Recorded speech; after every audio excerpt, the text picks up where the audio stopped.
In my last switch mode power supply video, I displayed a different kind of switch mode power supply. It's a half bridge configuration, and there seems to be a little bit of confusion around this waveform. So I'm going to clarify that here, and this will also be beneficial to this video as well. So what you're seeing on the screen here can be viewed as a complex waveform, or if you'd like, you can even look at this like a modified sine wave. So say you were to go out and buy one of those newer type modified sine wave inverters. They kind of look like a car stereo amplifier, basically used for RVs and camping and things like that. If you were to take an oscilloscope and plug this into the AC outlet, this is what you would see. Now, some of the more expensive modified sine wave inverters, like that one that I did a video on earlier, they have inductors and capacitors in the output area there to basically smooth the edges off these square waves to make it look more like a sine wave. So what you're seeing on the screen right now is really an abrupt turn on. It stays on for a predetermined length of time, shuts off, you got a bit of dead time, and then it reverses and does the same thing over again. Now, a lot of appliances really don't take kindly to this, and others really don't care. It just basically depends on the appliance and what's in the front end, basically the power supply and everything like that. So when I say modified sine wave, what I'm going to do is I'm going to introduce a nice clean sine wave over top of this, and I'll show you exactly what I mean. Now, the reason that I'm using this oscilloscope, this is that 555 dual beam oscilloscope. It hasn't been restored yet or anything like that. I still plan on doing that. I talked very nicely to it, and I said, can you please, continue to work through this one episode? And it's been very cooperative. It's been on for about an hour and a half now, and it's just not even a hiccup. Thing works absolutely great. So the reason I'm using this oscilloscope is because this is essentially two separate oscilloscopes in one case with one CRT. When I introduce this sine wave, I would have to trigger on the sine wave to keep it steady. If I just trigger on the signal that you see on the screen, the sine wave is going to chase across the screen. This is the reason that I need two separate triggering sections. That's the reason I'm using this dual beam oscilloscope. So what I'm going to do here is introduce that sine wave, and you'll see what I mean.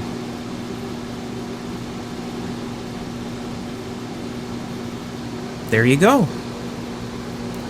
So that's basically what they're trying to do. They're trying to achieve a modified sine wave in these inverters. Now, the reason that they're doing this in that particular power supply, and the reason that you can't actually use a sine wave like this, is because you can see we have a nice gradual slope here. That gradual slope would gradually turn on that FET, and it would gradually turn off that FET. When you gradually turn a FET on, it's acting like a resistor in between it's fully off, and it's fully on state. So in this region here, it's basically like turning a rheostat up until the voltage is at its max, and then turning a rheostat down slowly until the voltage is at its bottom. Well, the problem is when the FET is operating in this region here, it's going to get very hot because it's acting like a resistor. So the reason that they use square waves to drive FETs is to turn that FET on as quickly as possible, hold it on for a predetermined length of time, and then shut it off as quickly as possible again. Because of the half bridge configuration, we need to have this dead time here, and then the other FET turns on, stays on for a predetermined amount of time, shuts off, and we have the dead time again. And that's the reason that switch mode power supplies have got square waves in them, and that's the reason if you're a ham radio operator or any kind of radio operator and you're using a switch mode power supply to operate your radio, there's a really good chance that you're hearing it down in the noise floor, if not higher. So I always suggest to any type of radio operator or any shortwave listener, if you're going to buy a power supply, make sure it's a linear power supply. So basically, you don't want any switching at all. Linear power supplies are nice and quiet, and you're not dealing with all the harmonic content that square waves are creating. So I'm going to talk a little bit more about square waves in this episode as well, and I'm going to also explain why there is no such thing as a perfect square wave. I think the lab's about 110 degrees in here now, and you can see why. So what you see isn't even half of the vacuum tubes. The other half of the oscilloscope is just full of them, and then there's another air-cooled power supply on the bottom that's full of vacuum tubes as well. So over 100 vacuum tubes in total inside this oscilloscope to make those two blue traces that you just looked at. In the previous episode, we looked at this portion of the schematic right here, which is essentially a 50 switch mode power supply.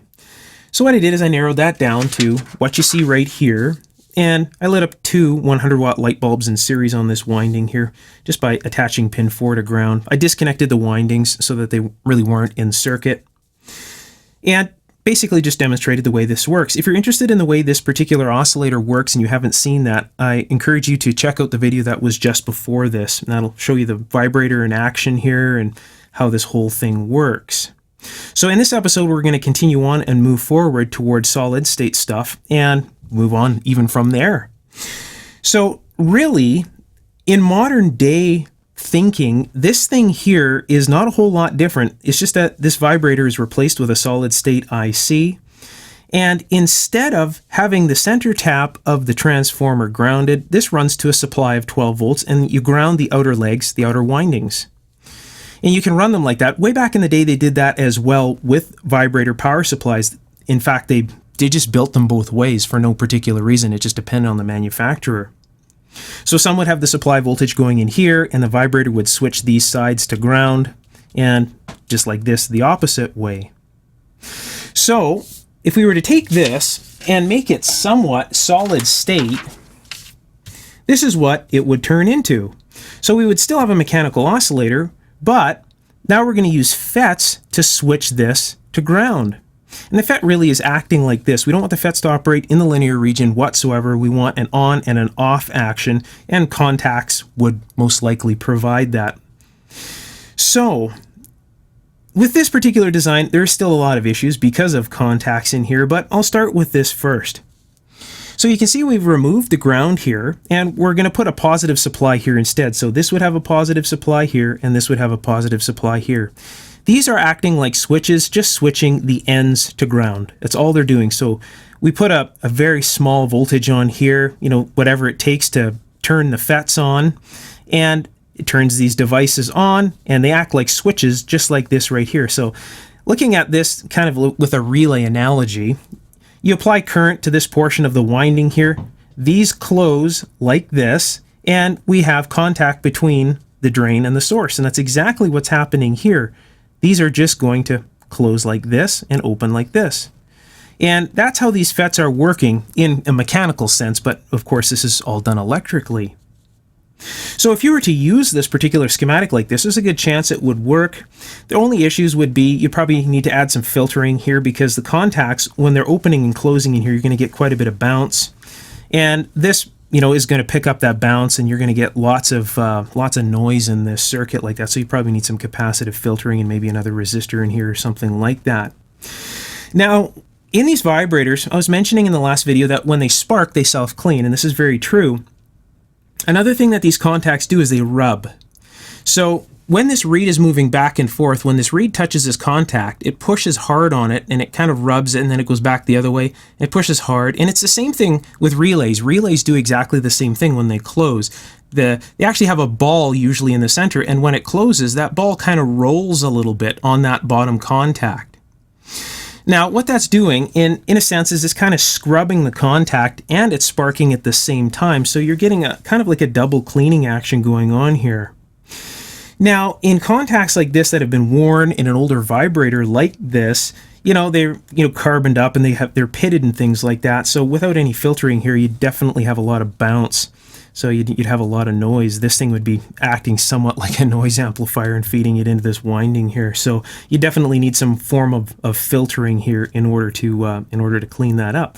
But essentially, this is how a modern supply would work. Now, if you were to cut this off here and just have a solid state IC like a TL494 or something in here switching the gates of the FET, you've basically got exactly the same thing. All the current is being switched by these, so now there's no current on these contacts anymore. There would be no sparking on these at all. Now, depending on the resistance of this resistor, if you had an extremely low value here, of course, you could make sparking happen here, but this doesn't need to be an extremely low value. All these need to be here is just to basically turn the FET off when the contacts open. So it could be a very light value at that. So very, very simple supply. So what we're going to do now is I'm going to get that other vibrator supply still wired up like this. There's no FETs in the circuit or anything like that. And what we're going to do is we're going to take a look at the switching action here and here.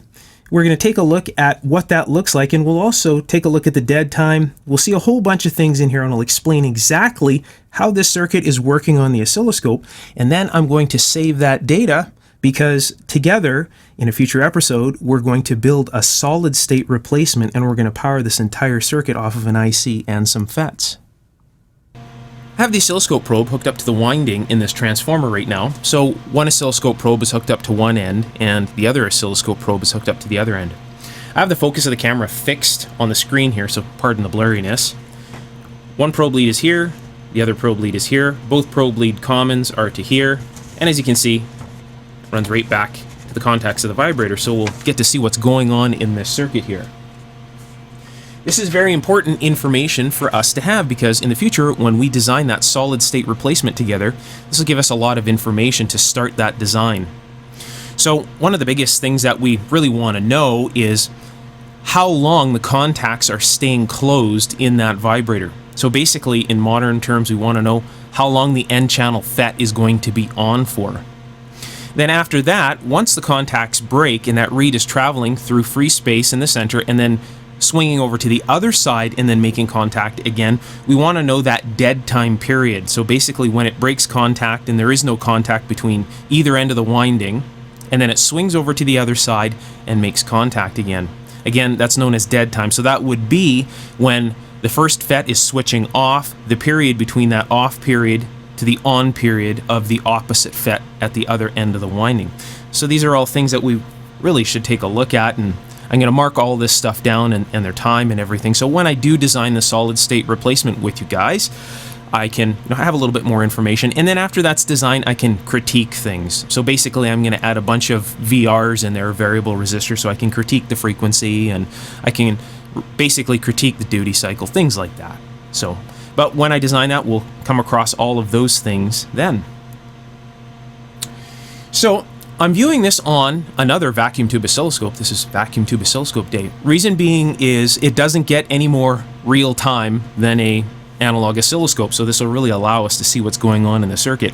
One of the biggest reasons is the triggering circuit inside this oscilloscope is great with noise. So you got to remember, these Type 547 oscilloscopes were around when these power supplies were around, and believe me, this triggering circuit in this oscilloscope is just wonderful.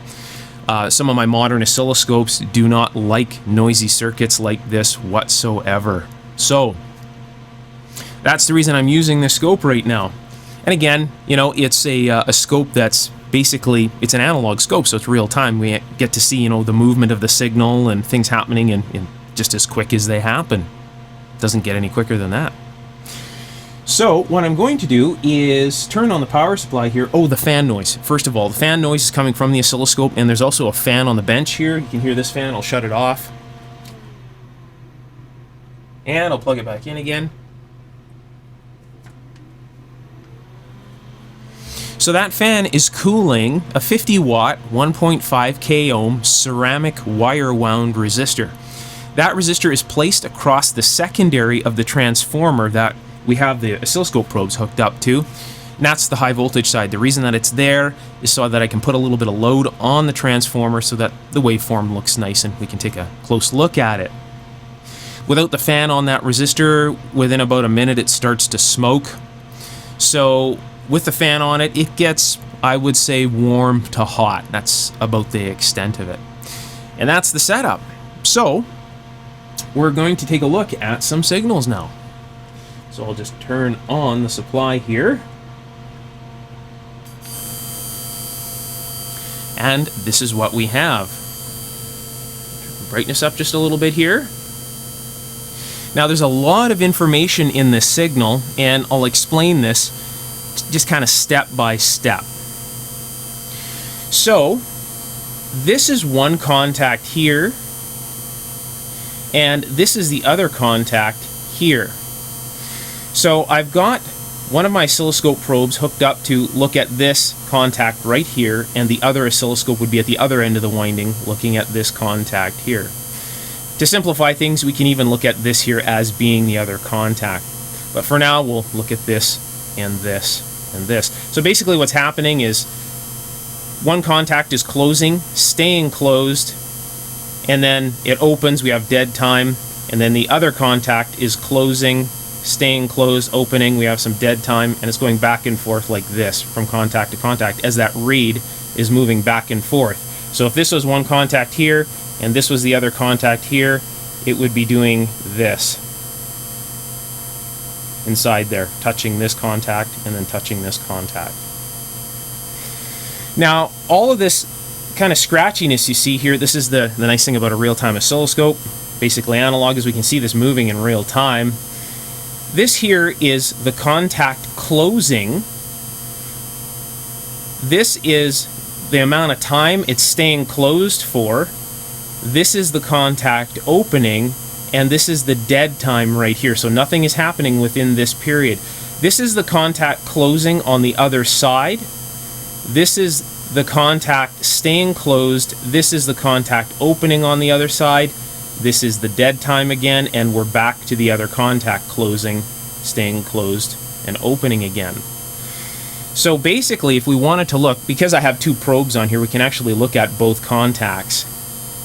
So on one side, if we were just to look at one side right now, and we were to completely ignore the other, and I've added some filters into the circuit as well, just to kind of clean things up so I can really narrow down and show you what I mean in this explanation here.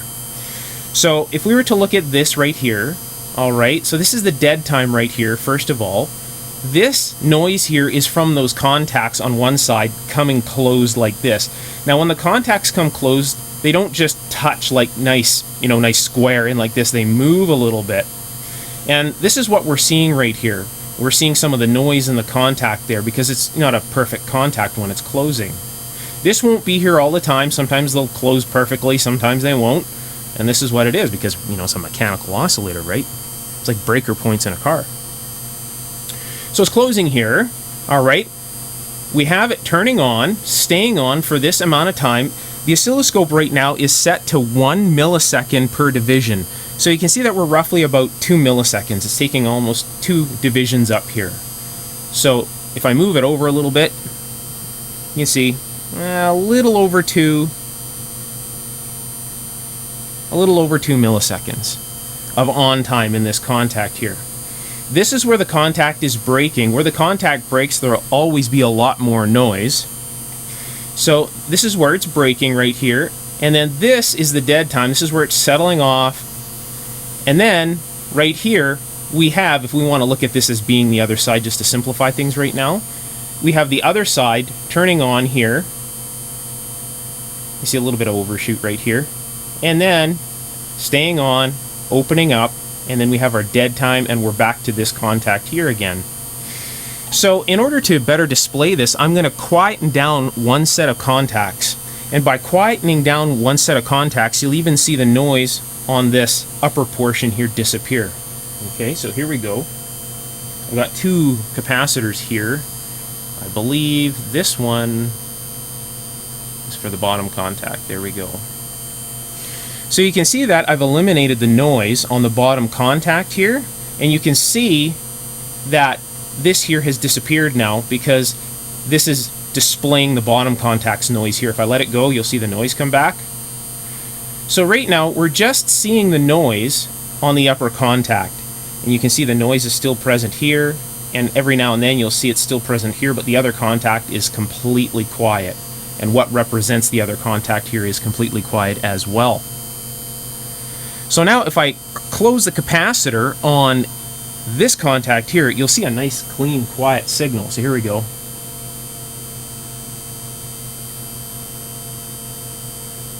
So now if I let that go again, you'll see the noise appear on this contact because the capacitor I just closed was on this contact right here. If I let the other capacitor go, we'll see the noise appear here and here again as well, because this is again representing the other contact. So there you go. So I'll just close the other contact here, just one at a time. Now you can see that I've completely quietened up this contact, but we can still see the noise on the other contact. And that's what we're taking a look at right here.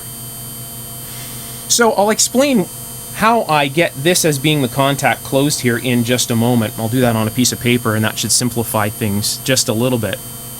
You'll see that one contact here is staying closed for a shorter period of time, just slightly shorter than this time here. You got to realize that on one side of that vibrator, there's technically more contacts. So one of them has to contact more area because it has to close also the contact to re-energize that little electromagnet again. So there's a little bit more resistance on one side. So it's not going to stay closed on that other side as long. And that's why this is just a little bit shorter here. So a little bit more, I guess you could say, spring tension on the contacts there. So it's turfing it onto the other side just a little bit quicker. So if we want to take a look at the dead time here, if I move this over, so the dead time starts about, I'll leave the noise on. The noise makes a nice marker here, so we'll look at this one right here. So I'll bring that right to the line. And since we're about 1 millisecond per division, I'd say that we're about 850 to 900 microseconds of off time. So I'll take all of this down, and I'll make note of all of this, and then when it comes time for us to design that solid state replacement, we'll have a lot of information available. This is how we correlate what's going on in that vibrating power supply to what we see on the oscilloscope screen. So again, quickly, this is the contact closing on one side. This is the contact staying closed for this amount of time. Now that contact is breaking. This is the noise of the contact breaking, so some sparking in that contact. Now we have travel time from this side to this side. So the reed is moving from this side to this side. That's the dead time right here. As this reed is now making contact to this side, we're getting some noise again because some sparking in the contact. We can see that right here. Now this is staying closed for this amount of time here. We have the contact breaking again right here. That's the noise of the contact breaking, and we have dead time again, and we're back over to this contact right here. So how we can very easily figure this out is by looking at the schematic and basically knowing how the oscilloscope functions. So we know that the signal lead from one of the channels on our oscilloscope is attached to here. The common of that oscilloscope probe is attached to its chassis ground, and the same thing with this side. So channel B, or our second channel on our oscilloscope, the signal lead is attached to this point here, and the common lead of that oscilloscope probe is again attached to chassis ground. We know with this configuration here, if pin 7 makes contact with pin 1 and 2, we're going to have 13.5 volts on this line here.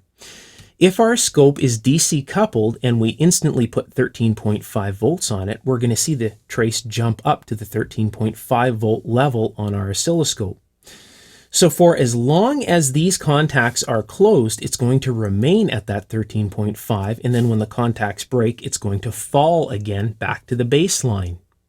So right then and there, we know that when the contacts are closing, we're going to see a rise in the signal. So when the contacts are closing, we see a rise in the signal.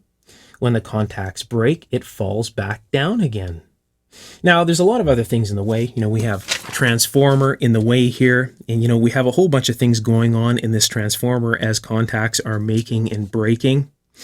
But if we just use that simple analogy, we can pretty much figure out exactly what's going on. Now, if we know that when the supply is attached to this lead because these contacts are closed, we know that we're going to have a quick rise in the signal. So we know that that's on this edge right here. So what's this going to be? Obviously, that's the noise from the contacts closing. It's going to stay closed for this amount of time. So these contacts right here are now closed for that amount of time. This reed is over this way. When they break, it's obviously going to fall back down again. So they're breaking here, and you can see it fall back down again. So we know that this is the travel time or the dead time, and we can even see it settling off here. Now we know that on the other side, we have those contacts making on this side here again. we can see that it's staying on for this amount of time. So these contacts here are staying closed now. And we can see them breaking right here. And how we can figure that out on this portion of the waveform is because we know that we have the oscilloscope probe, the other one, hooked up to this other side here. So if we have the other oscilloscope probe hooked up to this side here, we know that when the supply is applied to this side here, we're going to get a rise in this signal as well. Now, these signals cannot be at the same time because we know that only one can close at a time. It can never close both at the same time. So we can see that we have one contact closed here. We have a little bit of time. This is that dead time. And then we can see that we have that contact closed here again. We have our dead time and we're back up to this contact again. By using the capacitors in that circuit to filter out both sides, we can definitely see that by taking the noise off of one complete side at one time and moving back and forth. So that's how we determine what is exactly going on in this circuit. Now, we know that because on this side here, we have 3 contacts to close here, so it's going to require more tension on this side to keep these contacts closed, because you got to realize that this is going to come back this way. All right, we have more tension here because instead of hitting 2 contacts here, we have 3 contacts here. So if there's more tension on this side, we're going to obviously have a little bit less time. This is going to be closed because there's more spring action going on here. We can see here that this time is shorter than this time here. So we know that this portion of the waveform here is when these contacts are making contact with these right here. Again, we have one extra contact, so more spring tension. So what's going to happen is this is going to be turfed back this way here again, and then we can see that this contact is staying closed for a longer period of time because we don't have that added spring tension on this side. It's not pushing harder to make that reed leave that side. And that's how we determine that this is this side and this is this side. If we're to use FETs to do the switching in this application here, much like a modern switch mode power supply, we're going to have to look at a different portion of the waveform if we're probing at this point here, and I'll explain why.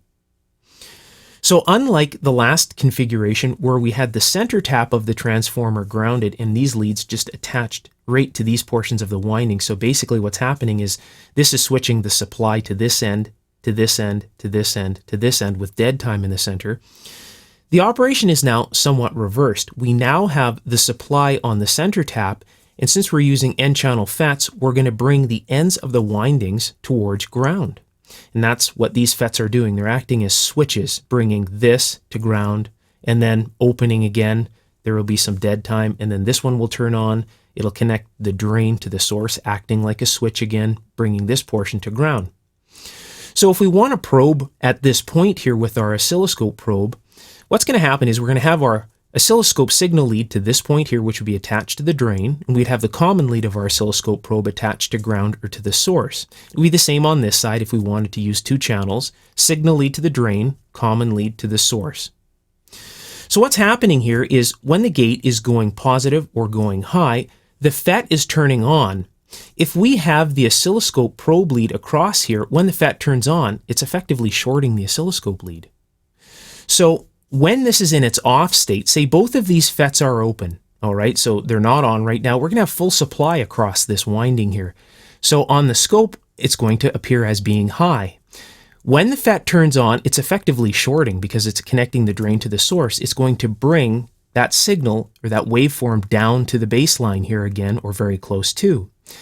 As the FET is on, this will be the on time. And then when the FET switches off and goes open again, it will go back up to the supply again. So instead of before, how we were looking at the top portion of the waveform, now we're looking at the bottom portion of the waveform. And that's the reason that they have the invert switch on a lot of oscilloscopes, because sometimes people are more comfortable with looking at the on time as being above the line, and some people are more comfortable with looking at the on time as being below the line. So that's a little handy feature in a lot of the modern oscilloscopes, and the older oscilloscopes have that as well. The 547 and the 555 both have that. That's in the actual plug-in modules. So this is much like a modern switch mode power supply. If we just take all of this out of here and we just look at this, we have a single-ended design with a FET doing the switching here. So basically we have our supply running in here. This is the transformer, and it's taking this end of the winding and attaching it to ground. So if we have our oscilloscope probe leads across this point here, so the signal lead will be on the drain and the common lead will be on the source. When the FET turns on, it's going to go down like this, and when the FET is remaining on, that will be the time indicated here, and then when the FET comes off, it will go back up to the supply again. And that's how we would view a modern switch mode power supply. This is an audio amplifier circuit right here. And if you take a look at this circuit, it's very similar to what we were just looking at with these N-channel FETs. You can see we have a center tap transformer. The center tap is running to positive on this side here.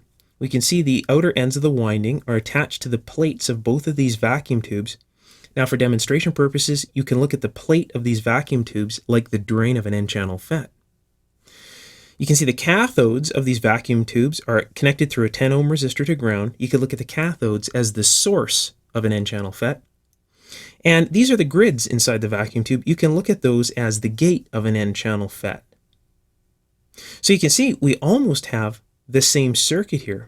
The only difference between an audio amplifier and this circuit here is this circuit is designed to be dealing with square waves. We want these FETs to turn on as fast as possible and then to shut off as fast as possible. Because if it's an in-between state, this is acting like a resistor, and when this acts like a resistor, this gets hot. And of course, it's going to destroy the FET. In this case here, in an audio amplifier, we need it to run in that in-between state because we need to reproduce sine waves. The sine wave has to be at the input of the audio amplifier, and we need to amplify it and have it come out at this point here, amplified. So we need to reproduce that sine wave as close to the original that's entering the amplifier as possible. So we need this thing to run very nicely in that in-between state, and that's what we're going to take a look at next. I've built a push-pull audio amplifier for demonstration purposes here. It's using a 6360 to drive the audio output transformer. This is kind of a neat tube. Really, it's two tetrodes in one 9-pin glass case. Kind of a neat little tube. And this can be also used to replace some of the tubes in the older German radios, and I'll talk about that later. This is a 12AX7. This is one tube, so this is showing both triodes in that one 12AX7. This is just an amplifier, and this here is a phase inverter. What I'm going to do is put a 1000 hertz signal at this point right here, or 1000 cycles per second, however you want to look at that. And we're going to take a look at all the different points in this audio amplifier circuit and see what happens with that sine wave. This is the small audio amplifier that I've put together for this demonstration. All I've done is I've taken two 9-pin tube sockets and just tacked them onto the feet of the transformer here. So I've just soldered them on. So if I want to remove all this stuff and repurpose a transformer, I can very easily do that. So this is the 6360. This is a dual beam tetrode. So this is going to be driving this transformer here. And this is a 12AX7. This will be the amplifier and phase inverter tube. So no B plus is on right now. The filaments are lit though, so the tubes are nice and warm. So essentially, this is an entire audio amplifier right here. This here is taking place of a speaker. So this is a dummy load. This is a little over 8 ohms. And we wouldn't want to be listening to a 1000 cycle tone as we're doing this demonstration. So that's the reason I'm using these. It'll keep the whole thing nice and quiet. This is the screen grid resistor for the 6360. Now, if I was to actually design an amplifier with this thing and use it for audio purposes, I would have a regulated screen supply in this circuit here. But for the demonstration, this resistor works just fine. Some filter capacitors, all the blocking capacitors, and so on. So what I'm going to do now is I'm going to get all the test gear and everything hooked up to this thing, and we'll take a close look at this circuit and see how the sine wave gets through this entire system here. This is how I have everything all hooked up. I have channel 1 of my oscilloscope hooked to the input of the audio amplifier here, the same place that my signal generator output is attached to. So I'm feeding a 1000 cycle signal, a nice clean sine wave, into this point here. So technically the oscilloscope is just looking at my signal generator output. The signal generator output will go through this blocking capacitor into the grid of one of the triodes inside of that 12AX7 to be amplified, and we'll read the signal at the grid of the phase inverter. So we'll look at it on the other side of the blocking capacitor, and I'll show you that on the schematic here quite shortly. I'm going to leave channel 1 of the oscilloscope hooked up to the input here just for reference reasons, so we'll compare what we're looking at in the circuit to channel 1, and that's this here. This is channel 2. I'll be probing in the circuit with this channel. So I have to warn you, if you're going to try and build a circuit like this or you're following along, you're doing so at your own risk. There's high voltage present all over this thing while I'm working on it. I have to have this open like this in order to do this demonstration so I can get my oscilloscope probe in here and show you the signals at all the different points. So if you're going to build something like this, know the risks and precautions of working with vacuum tube gear and just high voltage equipment in general. Again, just take care. All right, let's take a look at some signals. So I'm going to feed the signal from my signal generator into this point here. It's going to go through a blocking capacitor into one of the triodes inside the 12AX7. The signal will be amplified and present at the plate. So the signal goes in here through a blocking capacitor into one of the triodes inside this 12AX7 and is present at the plate. The signal will go through this capacitor here into the grid of the phase inverter circuit, and that's where we'll stop for right now. The reason the capacitor is here, this is known as a blocking capacitor. That capacitor stops the DC that's present on the plate from the high voltage supply from affecting the grid of the next stage. We don't want to change the bias point over here whatsoever. So when these capacitors leak, it's like putting a resistor across this capacitor in parallel with it. So what would happen then is you would be taking some of the voltage on the plate and putting it on the grid of the next circuit, and that would cause this to operate incorrectly. It'll cause this tube to draw heavy current.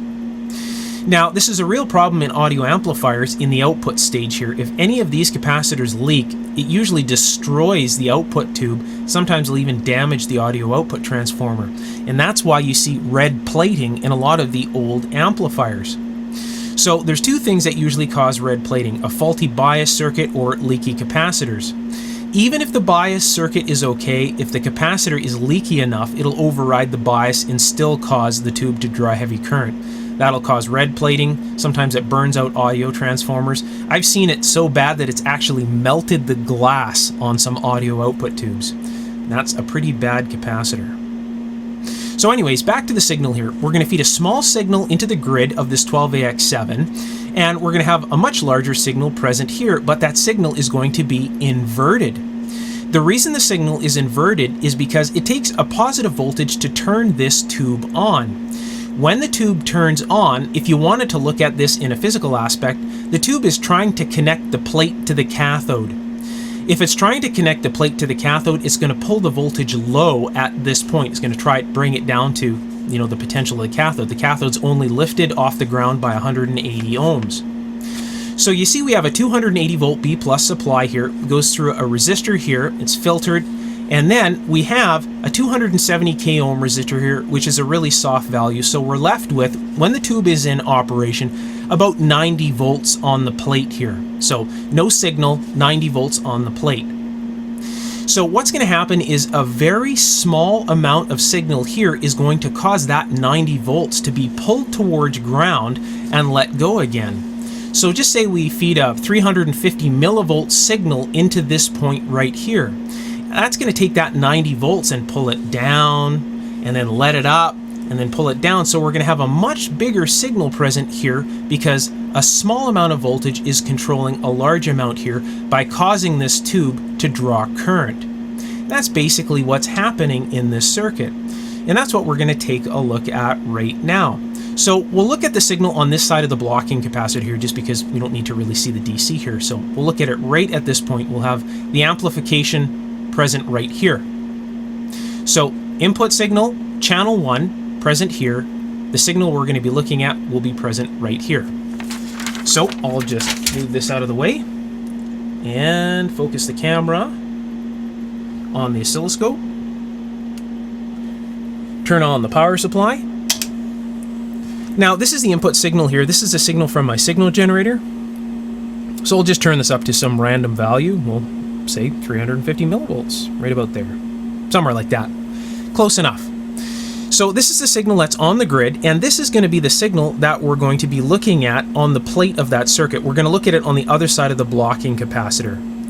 So what I'll do is I will take my oscilloscope probe and attach it, and we'll see that signal here. Keep an eye on the peak-to-peak values here. Here we go. So look at that. We have only 344 millivolts present, that's peak to peak, on the oscilloscope here. It's getting amplified, and we're getting 24 volts peak to peak over here. That's quite a difference. So that's what that one triode inside that 12AX7 is doing, and you'll also notice that they are out of phase. Now, you can see that as the sine wave is going positive on the grid of the tube, the plate is pulling towards negative. So the cathode and the plate are trying to connect. So the plate is being dragged towards ground. As the signal is turning off on the grid of the tube, so the signal is now starting to go towards, more negative, you can see that the tube is now turning off here, and this is starting to go positive again. So it's letting the voltage go back up to the plate supply again. And the cycle continues. As the tube is turning on, the plate voltage is being pulled down, and then as the tube is turning off, it's letting this go back up again towards the plate supply. And that's how that's working. That's why we're getting that inversion, but we are getting quite a bit of amplification here.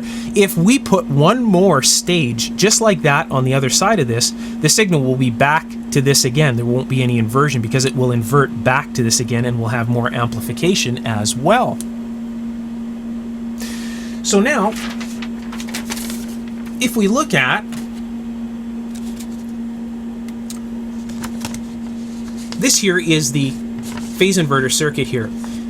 If we look at the signal on the cathode here of the phase inverter, nothing is happening. There is no inversion happening here. So our inverted signal that's present here will be present the same way here on the cathode. But since we have another signal present on the plate here, that will be inverted back to the original signal again, because we have it inverted here and then inverted again back to the signal here, or back to the original signal at this point. And that's what we're going to take a look at now. So we'll look at the cathode first at this point, and then we'll look at the plate. So I'll move the oscilloscope probe. So you'll see that this will remain inverted at the cathode here. So I'm just going to locate the cathode here. Here we go. So you can see, still inverted. And this is the signal at the cathode. So now what I'm going to do is go to the plate. I'll just move this over here. And you can see that we're back to the same again. We're not inverted anymore again. So you can see the phase inverter in action. One side of the tube right here is remaining inverted, and this is turning back to the original signal again here because we have inversion going on again at the plate. So this here is the plate, and again I'll move back to the cathode. We can take a look at the cathode. So notice this and this, they're both pointing up. Now it will point down, showing the inversion. Now it's pointing down, showing the inversion. And that's how a phase inverter works. So what I'm going to do here is reposition the camera here in just a moment, and I'll talk a little bit about the way the output tube works. But first, let's take a look and see how many watts this little amplifier makes. So what I'll do is I'll just move the oscilloscope settings around a little bit, and I will put the probes across this 8 ohm resistor, and I'll feed the sine wave in there and see how many watts we get out of this teeny little audio amplifier down here before it runs into distortion. Let's see how many watts this little amplifier makes. So I'll just focus this onto the screen here. And the power supply is on. So what I'm going to do is turn up the input signal, and we want to take a look at how many volts RMS we have across that 8 ohm load. So here we go. So this is the input signal here again, and this is the output right here. So what we want to do is we want to see how far this goes before it starts to square off or clip. So you can see it's squaring off, so that's too far. So we're into distortion there.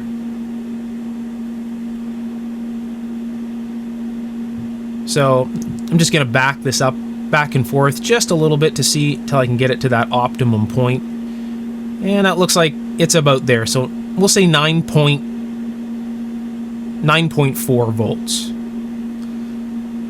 All right, so I'll turn this down, turn the power supply off. 9.4 volts. So if we take that, we go on, we go 9.4 squared divided by 8 ohms, because that's the load, equals 11.0 watts. Not bad for this thing right here. You know, it's just basically thrown together. This thing makes a nice clean 11 watts. Pretty impressive for that little 6360 tube. And this really isn't even optimized. So maybe down the road, we'll design an audio amplifier together with vacuum tubes, maybe a whole bunch of these. These things are very cheap, and it's 2 tetrodes in one case. So that might be a very interesting build. Maybe 4 of these things in an audio amplifier? What we'd be dealing with? You know, probably over 40 watts output with just 4 of these little tubes here. Maybe we'll have to do that down the road. Okay, so we last looked at the signal at the plate of the phase inverter and at the cathode of the phase inverter. And I know that a lot of people get confused in the output stage here as well, so I'll just briefly explain that. And there's a very easy way of looking at this that'll always provide you the answer. Whenever you look at a tube, it will only turn on when you put a positive voltage on the grid. So when the voltage is going negative, it's going to shut that portion of the tube off, and that really simplifies the explanation. And I'll show you how to visualize that right now. So just say we have a sine wave here that on this half here, say it's positive. It's on the positive half of the cycle. So if this is on the positive half of the cycle, this is going to be going on the negative half of the cycle. If this is going on the negative half of the cycle, if it's going negative, what's it going to do? It's going to shut this side off. If this side is going positive, it's going to turn this side on. So when this goes positive, when the grid goes positive, if it turns this side on, it's going to pull this end of the winding towards ground. As this is getting pulled towards ground, it's letting this side go because this side is shutting off, and vice versa. So on the other portion of the sine wave, when this one goes positive, this is going to try to conduct. It's going to pull this towards ground, and it's going to be letting this one go. So this one is going to be going high again. So you can see the action there in the output transformer, that push-pull action. And that's just how simple this works. Now, there's a whole bunch of different classes. You know, there's class A, class B, class AB1, class AB2, and all these different classes for vacuum tube amplifiers. And that really is an in-depth explanation. And we'll get into that in the future here, maybe even when we get into building a vacuum tube audio amplifier together. Earlier on in this episode, I mentioned that there could never be such a thing as a perfect square wave. And I'm going to show you why now. The answer is really quite simple, just because of time itself. Now, the oscilloscope is our eyes into the electronics world, and in this case, the oscilloscope is our microscope into the electronics world. And I'll give you a bunch of different analogies just to show exactly what I mean. So when we look at this square wave on the screen right now, the rising and falling edge of this square wave looks pretty vertical. It almost looks like a perfect square wave. But like a microscope, when we focus into that, we'll see something different. So in this case, to focus into that, I'm going to adjust the time base on this oscilloscope, and we're going to take a look at the falling edge, which is this edge right here. So what I'm going to do is adjust the time base, turn up the brightness. That falling edge is no longer vertical. So it's no longer a perfect square wave anymore. Now, what's happening is it's taking an amount of time for that signal to fall off again. That time is preventing this from being a perfect square wave. Right now, we're at 0.5 microseconds per division.